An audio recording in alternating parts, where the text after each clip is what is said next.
Hello students, आज के lecture में हम कवर करेंगे प्राइसिंग कंसिडरेशन, यानी हम अपने प्रोजेक्ट की प्राइसिंग कैसे करें या अपने प्रोजेक्ट के लिए हम क्या कीमत मांगे।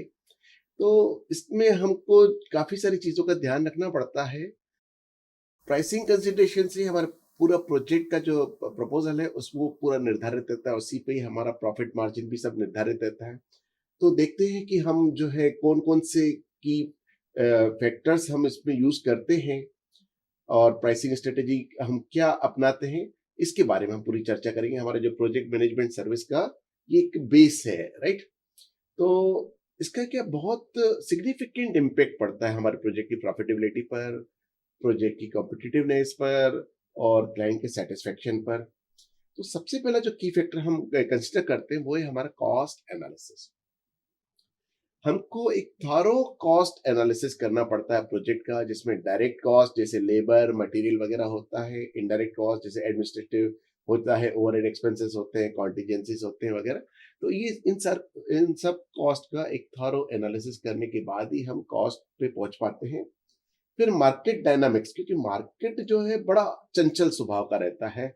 मार्केट में हर चीज का रेट रोजाना घटता बढ़ता रहता है और उसी हिसाब से डिमांड और सप्लाई एक बहुत बड़ा रोल प्ले करते हैं मार्केट में। तो उसको हमको पूरा ध्यान रखना पड़ता है। मार्केट की कंडीशन को इवेल्युएट करना पड़ता है, इंडस्ट्री के स्टैंडर्ड्स को इवेल्युएट करना पड़ता है, कॉम्पिटिटर की प्राइसिंग को इवेल्युएट करना पड़ता है, क्लाइंट की एक्सपेक्टेशंस को इवेल्युएट करना पड़ता है।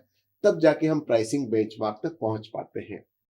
फिर आता है हमारा वैल्यू प्रपोजिशन, यानी हम क्या प्रपोज करें, हम क्या प्रस्ताव दें कि हम इस आपका इतने में करेंगे।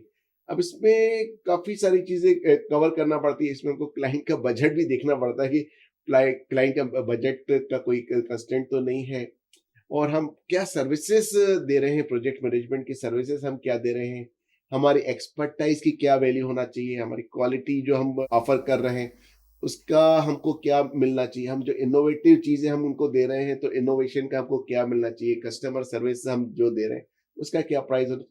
इन सारी चीजों को ही जोड़ के ही हम अपने वैल्यू को प्रपोज कर सकते हैं। फिर आता है इसमें क्लाइंट बजट एंड रिक्वायरमेंट। अब क्लाइंट जो बोलेगा कि मेरा इतना बजट है, तो हमको अपना जो प्रपोजल है उसके आधार पर तैयार करना पड़ेगा और फिर ये भी देखना पड़ेगा कि प्रोजेक्ट की रिक्वायरमेंट क्या है और जो वैल्यू, जो सर्विसेज की वैल्यू है उसका उसका वैल्यू क्या, मतलब जो सर्विसेज हम दे रहे हैं हमको सर्विसेज वहां पर जुटानी पड़ेंगी, उसकी वैल्यू क्या है, ठीक है ना। Risk and uncertainty. अब रिस्क और अनसर्टेनिटी, कितना रिस्क आ सकती है, रिस्क को आइडेंटिफाई करना, अनसर्टेनिटीज को आइडेंटिफाई करना, उनका एनालिसिस करना, फिर स्ट्रेटेजी प्लान करना कि इसको मिटिगेट। तो इसमें जो भी खर्चा आता है उसको जोड़ के ही तो हम अपना प्राइस प्रपोज कर पाएंगे ना, अदरवाइज कैसे प्रपोज कर पाएंगे। ये भी देखना पड़ता है मार्केट फ्लक्चुएशंस की वजह से हमारे को कुछ रिस्क आ रही है, या आपके रिसोर्स कंस्ट्रेंट की वजह से आ रही है, या स्कोप चेंज की वजह से आ रही है। ये सारी चीजों को ध्यान में रखना पड़ता है। फिर बात आती है हमारी प्रॉफिट मार्जिन की। प्रॉफिट मार्जिन को हमको एक माइंड में पहले सोच के तो रखना पड़ा कि यार हमको इतना परसेंट मार्जिन चाहिए। तो वो डिस्कवर करना पड़ता है कि प्रॉफिट मार्जिन हमको कितना रखना है, और सच दैट कि हमारी जो कॉस्ट को भी पूरा अच्छे से कवर कर जाए, ओवरहेड को भी कवर करे, और हमको हमारे जो इन्वेस्टमेंट पे हमको रिटर्न भी दे पाए, रिटर्न और इन्वेस्टमेंट भी हमको मिलना चाहिए। फिर बात आती है प्राइसिंग स्ट्रेटेजी की, कि हम प्राइसिंग स्ट्रेटेजी क्या अडॉप्ट कर रहे हैं। या तो हम कॉस्ट बेस्ड प्राइसिंग स्ट्रेटेजी ले रहे हैं, या फिर हम वैल्यू बेस्ड प्राइसिंग स्ट्रेटेजी ले रहे हैं, या कॉम्पिटिटिव प्राइसिंग स्ट्रेटेजी ले रहे हैं, या डायनामिक प्राइसिंग स्ट्रेटेजी ले रहे हैं। अब ये थोड़ा सा टॉपिक वास्ट हो रहा था, तो इसलिए मैंने इस प्राइसिंग प्राइसिंग स्ट्रेटेजी में भी एक अलग से आपको लेक्चर बनाया। इसके अगले लेक्चर में आपको प्राइसिंग स्ट्रेटेजी के बारे में मैं आपको डिटेल में पढ़ाऊंगा। तो ये एक बहुत एक महत्वपूर्ण रोल प्ले करता है हमारा प्राइसिंग स्ट्रेटेजी।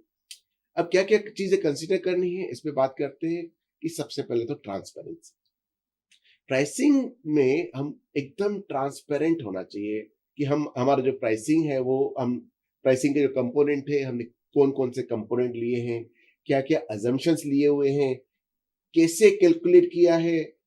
इससे क्या है, हमारे क्लाइंट्स के साथ और जो हमारे स्टेक होल्डर के साथ हमारा ट्रस्ट बिल्डअप होता है, और ट्रस्ट बिल्डअप होता है, क्रेडिबिलिटी हमारी फिर मार्केट में बढ़ती है। दूसरी होता है फ्लेक्सिबिलिटी। फ्लेक्सिबल होना चाहिए, कुछ भी चेंज आ रहा है उसको हमको एडाप्टेबल होना चाहिए चेंजेस के प्रति। और एकदम रिजिड आदमी यहाँ मार्केट में चलता नहीं है। तो हमारा जो प्राइसिंग जो है फ्लेक्सिबल होना चाहिए कि भाई आप ये कराओगे तो हम ये वाला प्राइस कर लेंगे, ये चीज हम आपको एक्स्ट्रा दे देंगे, या व्हाटएवर, या ये चीज एक्स्ट्रा चीजों के हम पैसे नहीं लेंगे। तो वो उसको एकोमोडेट करना पड़ता है क्लाइंट, अलग अलग क्लाइंट के बजट को, क्लाइंट की प्रेफरेंसेस को, क्लाइंट अलग अलग प्रोजेक्ट के रिक्वायरमेंट्स को, उस हिसाब से हमको फ्लेक्सिबल बनाना पड़ता है। फिर आता है हमारा वैल्यू प्रोपोजिशन। ये सारी चीजों को ध्यान में रखते हुए हम अपना क्या वैल्यू प्रपोज कर रहे हैं अपने प्रोजेक्ट की, ठीक है ना, सच दैट कि हम कॉम्पिटिटर से हमको अलग कैसे माने, भीड़ से हमको अलग कैसे माने हमारे क्लाइंट। नेगोशिएशन, हमेशा नेगोशिएशन के लिए तैयार रहना चाहिए। ऐसा नहीं कि हमने बोल दिया कि हम इतने में ही करेंगे तो इतने में नहीं। हमेशा क्लाइंट के साथ नेगोशिएशन की हमारी जो टर्म्स कंडीशंस हमेशा खुला रखना चाहिए। अब उसमें कोई ट्रेड ऑफ करना है या कुछ कंसेशन देना है, वो उसके लिए हमको रेडी रहना चाहिए। एक मतलब क्लाइंट और हम एक म्यूचुअल बेनिफिट एग्रीमेंट पर पहुंचना चाहिए, ठीक है ना। कंटिन्यूअस इंप्रूवमेंट, हमारा जो इंप्रूवमेंट है वो कंटिन्यूअस होना चाहिए। हम अपने आपके जो प्राइसिंग स्ट्रेटेजीज को कंटिन्यूअसली रिव्यू करते रहना चाहिए और रिफाइन करते रहना चाहिए। अब ये कैसे कर सकते हैं, हम इसको फीडबैक के ऊपर बेस कर सकते हैं, मार्केट ट्रेंड्स के ऊपर बेस कर सकते हैं, और पुराने प्रोजेक्ट के साथ हमने जो लेसन लर्न किए उसके ऊपर बेस कर सकते हैं। सो स्टूडेंट्स, आप लोगों ने देखा प्राइसिंग कंसिडरेशन कितना इंपॉर्टेंट टॉपिक है हमारे प्रोजेक्ट प्रपोजल्स में। अब इसको अपन इतना यहीं पर अपना खत्म करते हैं, और हम अपने अगले लेक्चर में, जो मैंने आपको वायदा किया कि प्राइसिंग स्ट्रेटेजी के बारे में पढ़ाऊंगा, तो अगले लेक्चर में मैं लेके आऊंगा प्राइसिंग स्ट्रेटेजी, उसको किस प्रकार से हम करें। Thank you very much.